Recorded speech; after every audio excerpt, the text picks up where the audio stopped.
দেখতেছি যে জায়গার মধ্যে বসে অনেকটা সুন্দর লাগে না পুরো রেল।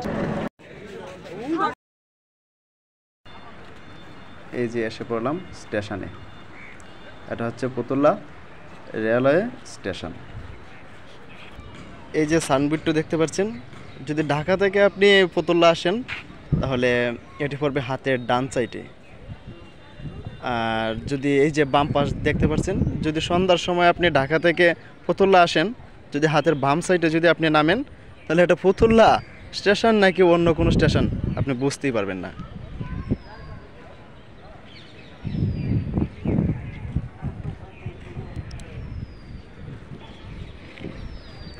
ওই দিক হচ্ছে হাতের বাম সাইড আর ওই দিক হচ্ছে হাতের ডান সাইড। ঢাকাগামী ট্রেন ওই দিক থেকে আসে, আর ওদিক হচ্ছে নারায়ণগঞ্জ চাষারা ওই দিক।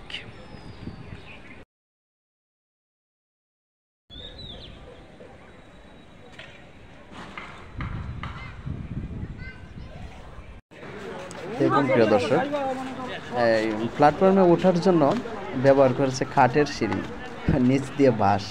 তো বাঁশ তো দেখা যাচ্ছে এগুলো কখন ভেঙে পড়ে যায় নাকি, আমিও উঠছি দেখা যায় না, উঠতে পারলাম শেষ পর্যন্ত। তো এই পাশ দিয়ে আবার লোহার সিঁড়ি দিয়েছে, তো নিচ দিয়ে দেখা যাচ্ছে আবার দোকানপাটও রয়েছে, অনেক দোকানপাটও দেখা যায় নিচ দিয়ে, প্ল্যাটফর্মে নিচ দিয়ে রয়েছে, এক সাইডে আর কি, বাম সাইড করছে।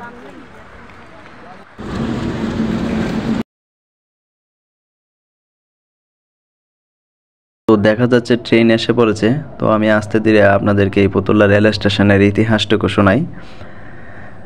এটা কিন্তু আজকের রেল স্টেশন না, সারা বিশ্বে যখন পাটের চাহিদা ক্রমশ বৃদ্ধি পাচ্ছিল, সেই ক্রমবর্ধমান চাহিদা মেটানোর জন্যই কিন্তু বন্ধুরা পূর্ব বঙ্গাব্দ থেকে কলকাতা বন্দরে পাট সরবরাহের জন্য বিদ্যমান যোগাযোগ ব্যবস্থার চেয়ে উন্নত যোগাযোগ ব্যবস্থার প্রয়োজন ছিল। তাই 1885 সালে ঢাকা সেট রেলওয়ে নামে 144 কিলোমিটার প্রস্তুত মিটার গেজ রেলপথ নির্মাণ করা হয়েছিল, যার মাধ্যমে মূলত নদীপথে কাঁচা পাট কলকাতা আনা সম্ভব হয়েছিল বন্ধুরা, যা ময়মনসিংহকে নারায়ণগঞ্জের সাথে সংযুক্ত করে। নারায়ণগঞ্জ বাহাদুরবাদ ঘাট লাইন নির্মাণের সময় প্রকল্পের অংশ হিসেবে ফতুল্লা রেলওয়ে স্টেশনটি নির্মিত হয়েছিল বন্ধুরা, অর্থাৎ খোলা হয়েছিল। বুঝতে পারছেন বন্ধুরা, অর্থাৎ কমলাপুর রেল স্টেশনের আগে এই ফতুল্লা রেল স্টেশনটি খোলা হয়েছে, অর্থাৎ স্থাপিত হয়েছে। আশা করছি বুঝতেই পারছেন যে এটা কত আগের এবং কেন। এই নারায়ণগঞ্জ শহরটি আসলে আজকে যে বাণিজ্যিক এলাকা তা কিন্তু না, নারায়ণগঞ্জ শহরটি ব্রিটিশ আমল থেকে বাণিজ্যিক এলাকা। তো ট্রেন চলে যাচ্ছে আস্তে ধীরে, এখান থেকে বেশি একটা টান দেয় না ট্রেন, বেশি একটা রানিংয়ে ওঠে না, আস্তে ধীরে যায়। তো বেশি একটা সময় লাগে না, ফতুল্লা রেল স্টেশন থেকে কমলাপুর রেল স্টেশন উঠতে হলে 20 মিনিটের বেশি লাগে না। এখান থেকে মাত্র 3টা স্টেশন ধরবে, 3টা স্টেশন হয়ে গেলে তো লোকাল ট্রেন, তো যার কারণে একটু সময় হতেও পারে 20 বা 25 এরকম সময়ই লাগবে। তো 25-এর উপরে লাগবে না শিওর। আর ওই যে আরেকটি রেল লাইন দেখতে পাচ্ছেন প্রিয় বন্ধুরা, ওই যে উপর দিয়ে হাইওয়ে রেল লাইনটি দেখতে পাচ্ছেন, এই রেল লাইনটি মূলত ফরিদপুর, মাওয়া, গোপালগঞ্জ এই দিক দিয়ে গেছে, পদ্মা সেতুর এই দিক দিয়ে গেছে। বাবু বাড়ি কোথায়? বাসা তো এই জায়গায় কি করো? বই রয়েছ, আম খাইতেছো না? আমি তোমারে কখন থেকে দেখতেছি যে এই জায়গার মধ্যে বসে রয়েছো। চিন্তা টিন্তা নাকি মাথার মধ্যে? চিন্তা আছে, টেনশন আছে? টেনশন নাই, আম খাইতেছো না? এই জায়গায় বসে থাকতে ভালো লাগে? এত উপরে বসছো, আবার সাইড লিয়ে বসছো, যদি আবার পইরা যাও ভয় লাগে না? হ্যাঁ, তো সবসময় এই জায়গার মধ্যে থাকো না?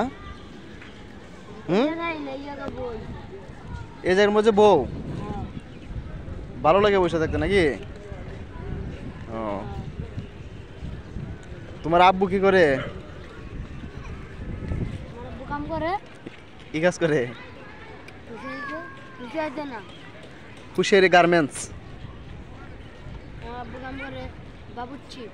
বাবুর্চি রান্না কোথায়? আর তোমার আম্মু? তোমরা কয় ভাই কয় বোন?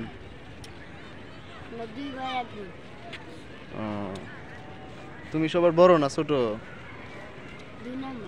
2 নাম্বার। তোমার ভাই বড় না, না তোমার বোন বড়?